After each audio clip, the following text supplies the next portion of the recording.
नमस्कार दोस्तों, हिंदू धर्म में आप लोगों का बहुत बहुत स्वागत है। आज मैं आप लोगों को बृहस्पतिवार व्रत कथा सुनाऊंगी। किसी गांव में एक साहूकार रहता था जिसके घर में अन्न, वस्त्र और धन किसी की कोई कमी नहीं थी, परंतु उसकी स्त्री बहुत ही कृपण थी। किसी भिक्षार्थी को कुछ नहीं देती, सारा दिन घर के काम काज में लगी रहती।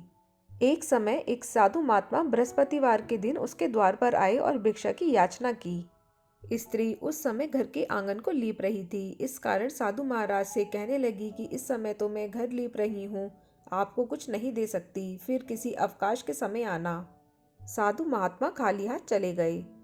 कुछ दिनों पश्चात वही साधु महाराज आए और उसी तरह भिक्षा मांगी। साहूकारनी उस समय लड़के को खिला रही थी। कहने लगी, महाराज मैं क्या करूं, अवकाश नहीं है इसलिए आपको भिक्षा नहीं दे सकती।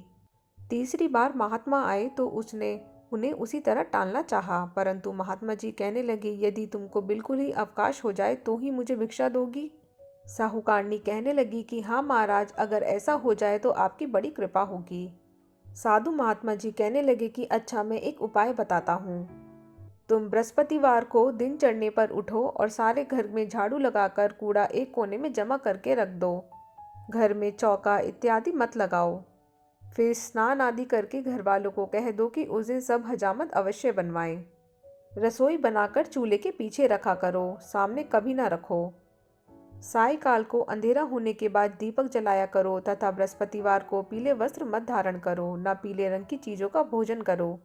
यदि ऐसा करोगी तो तुम्हें घर का कोई काम नहीं करना पड़ेगा। साहूकारनी ने ऐसा ही किया। बृहस्पतिवार को दिन चढ़ी उठी, झाड़ू लगाकर कूड़े को घर में जमा कर दिया। पुरुषों ने हजामत बनवाई, भोजन बनवाकर चूल्हे के पीछे रखा। वह सब बृहस्पतिवारों को ऐसे ही करती रही। अब कुछ समय बाद उसके घर में खाने को दाना ना रहा। थोड़े दिनों में महात्मा फिर आए और भिक्षा मांगी, परंतु सेठानी ने कहा, महाराज मेरे घर में खाने को अन्न नहीं है, आपको क्या दे सकती हूँ। तब महात्मा ने कहा कि जब तुम्हारे घर में सब कुछ था तब भी तुम कुछ नहीं देती थी।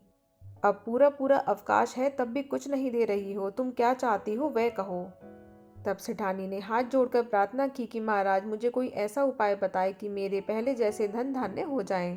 अब मैं प्रतिज्ञा करती हूँ कि अवश्य में जैसे आप कहेंगे वैसा ही करूँगी।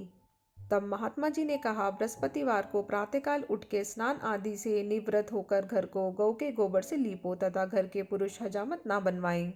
भूखों को अन्न जल देती रहो। ठीक संध्या काल दीपक जलाओ।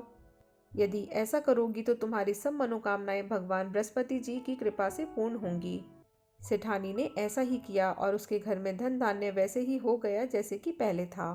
इस प्रकार भगवान बृहस्पति जी की कृपा से अनेक प्रकार के सुख भोग कर दीर्घ काल तक जीवित रही।